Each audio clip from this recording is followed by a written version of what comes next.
설 당일 발생한 동해시 가스 폭발 사고 사망자가 5명으로 늘었습니다. 일가족 2명이 전신 화상으로 병원 치료를 받고 있는 가운데 사고가 난 건물은 펜션 영업을 할 수 없는 무허가 건물로 드러났습니다. 조휴연 기자입니다. 가스 폭발로 추정되는 사고가 발생한 때는 지난 토요일 저녁 7시 40분쯤입니다. 사고 당시 불길과 연기는 200여 미터까지 떨어진 곳에서 볼 수 있을 정도로 강했습니다. 연기하고 시꺼먼 연기가 너무너무 많이 나고 손님들도 대피해가지고 우리 요 앞마당에 막 오고 이래가지고 맨발 벗고 오신 할머니도 계셨어요. 객실 안에 있던 일가족 5명이 사망하고 2명이 중화상을 입었습니다.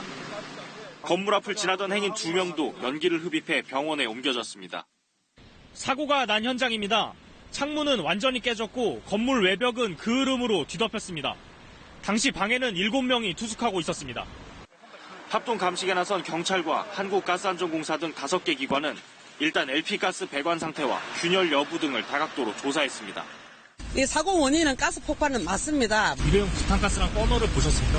네, 봤습니다. 있기는 있습니다. 다 수거는 했습니다. 그 국가시에서 정밀 감식을 해봐야 됩니다. 한편 사고가 난 건물의 2층은 다가구 주택으로 등록돼 펜션 영업을 할 수 없는 상태였습니다.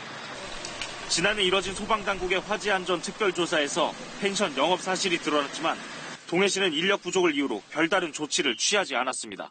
허가를 받지를 못했으면은 건축주 입장에서는 영업을 하지 말았었어야 되는 건데 올해부터 단속을 할 계획이었습니다.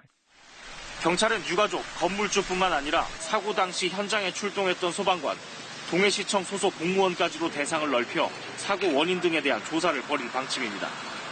KBS 뉴스 조휴연입니다.